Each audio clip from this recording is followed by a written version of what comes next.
Hello, hello. Uta Hagen here of Substack blog, utahagen.substack.com. And as you can see, YouTube channel, Trans Widow Uta Hagen.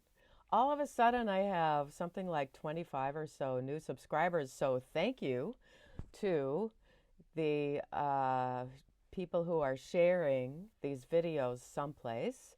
And thank you to the new subscribers and my loyal stalwarts. Please do tell us in the comments um, where you shared and what responses you got from the people that you have sent this to.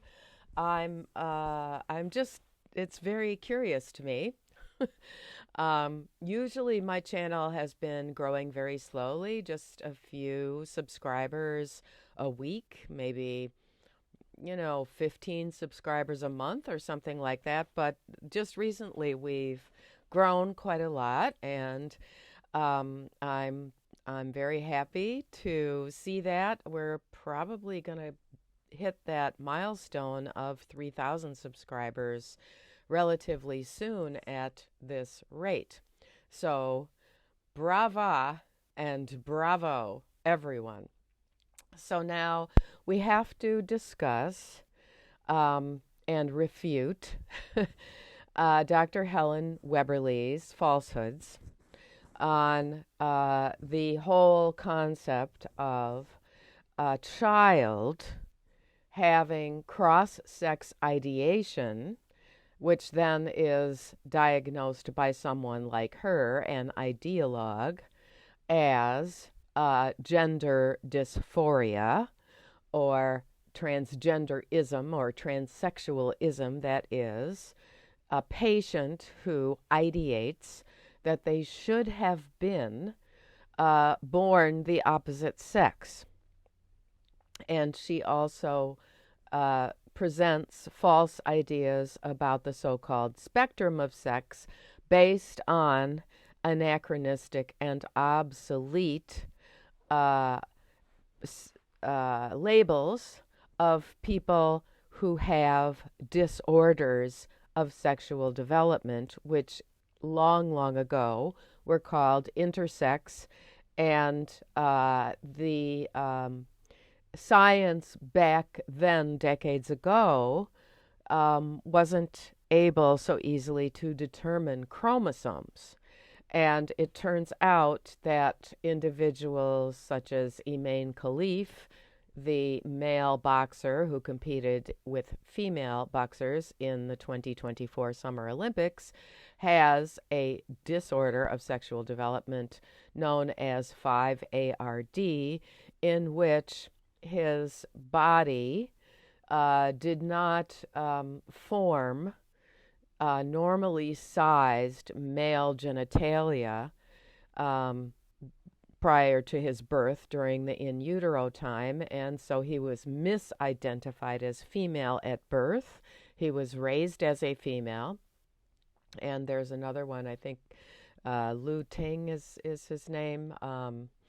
And so there were these two boxers who, it appears, and most people who know about this do posit, that they have this DSD known as 5ARD and are biological males, which for both of them, it appears, was proven that they have XY chromosomal makeup in the tests that they were subjected to in the past.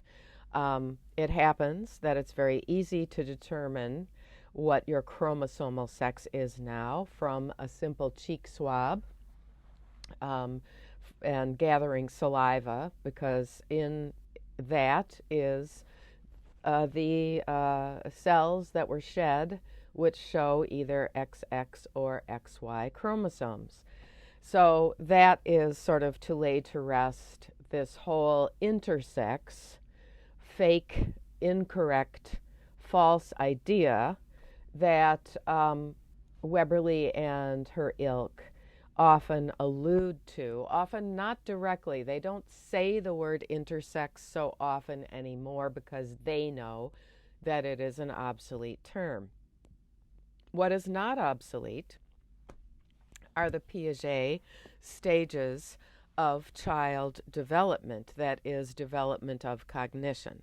And these are the stages which I am going to tell you without referring to notes, because as I completed my master's degree in early childhood education to maintain my kindergarten teaching credentials in New York State, where I had taught for more than 20 years, I had to memorize these stages of development and write them all out and what they meant and things like that in the examinations. And so the Swiss psychologist Jean Piaget observed children very closely and developed some little cognition tests and determined 4 distinct stages of development. My only criticism is that he didn't go above the age of 14.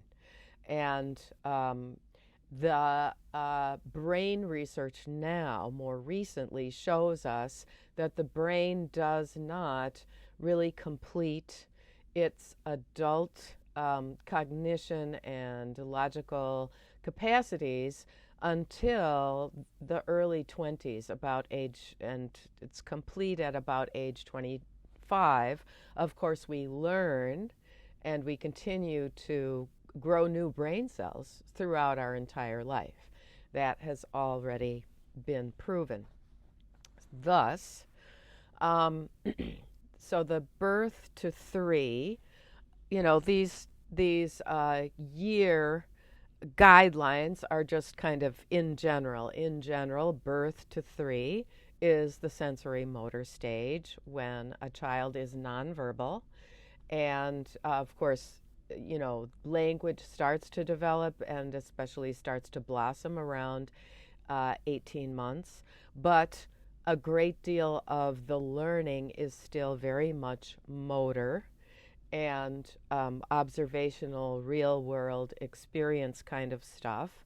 And so the birth to 3 is the sensory-motor period. Then the child starts gaining verbal abilities and ways to interpret what's going on and explain and describe what is going on as the child sees it in the world, and that is about ages 3 to 6, and that is called pre-operational, meaning everything kind of has to be, happening in plain sight. And there is a concept called object permanence, which is important in this discussion of whether a child can have the concept in their brain that their body is wrong they say from earliest memory, a wrong body since birth.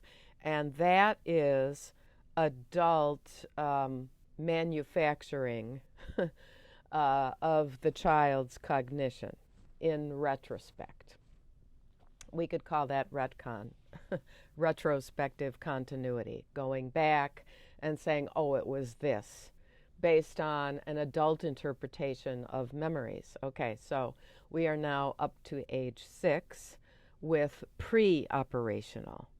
And so that's about 6 to 10. And pre-operational can involve linguistic explanations of what's going on, use of language without the thing there for the child to observe, use of language to describe something and reason something out with a child.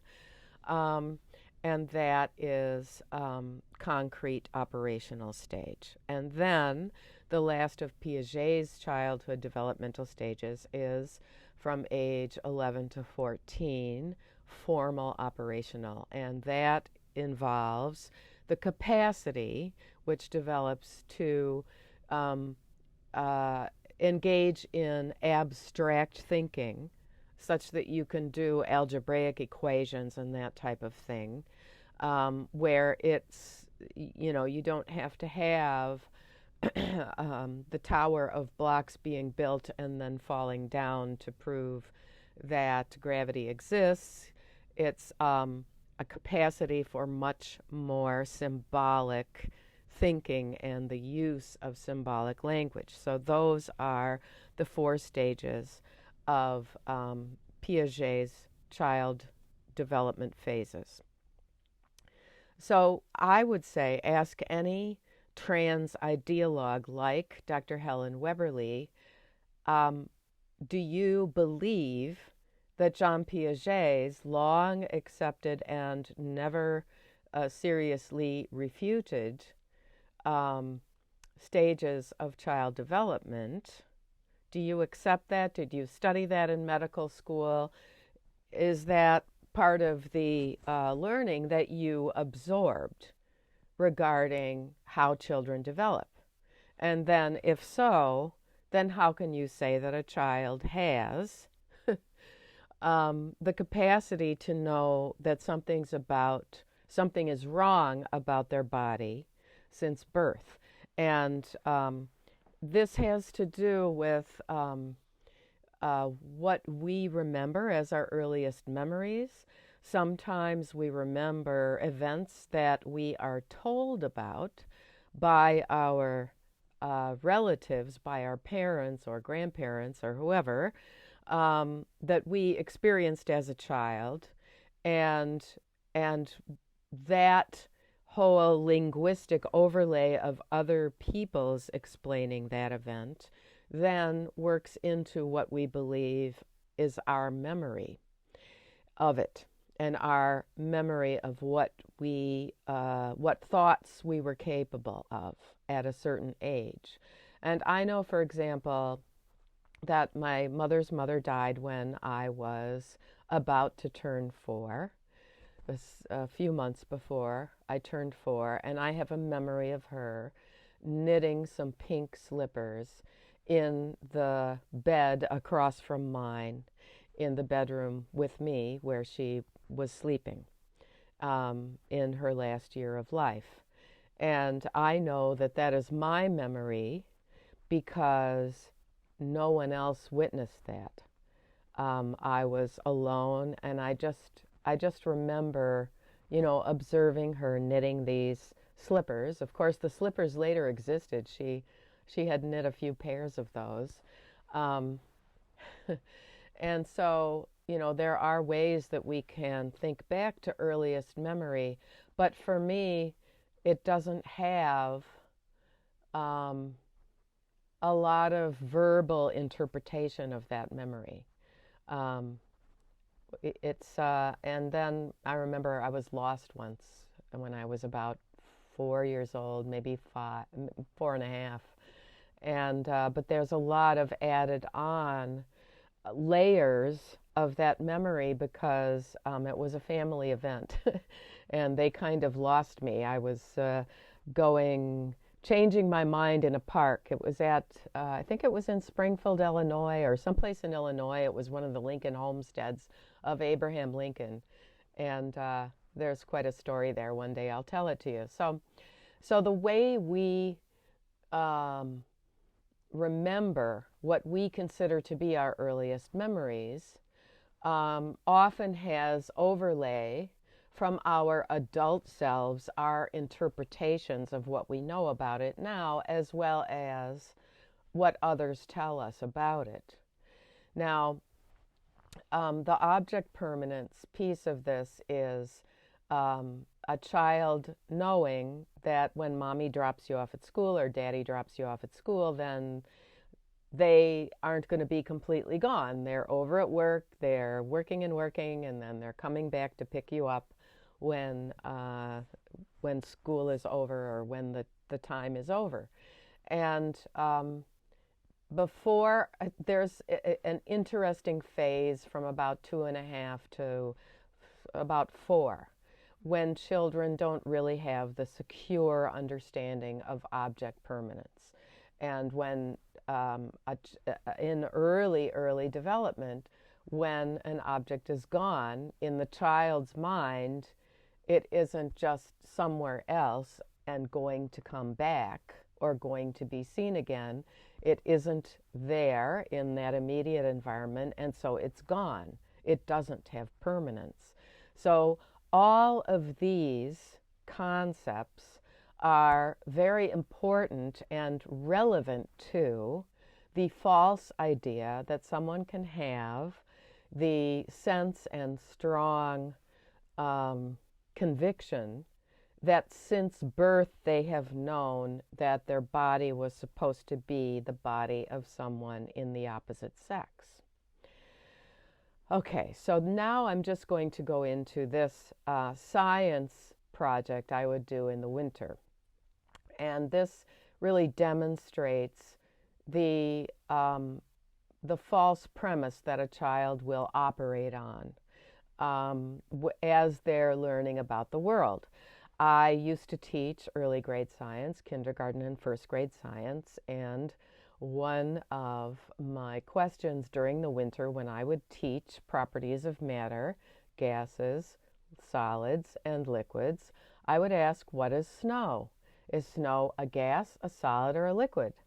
Raise your hand and tell me, and you need to tell me why you think so.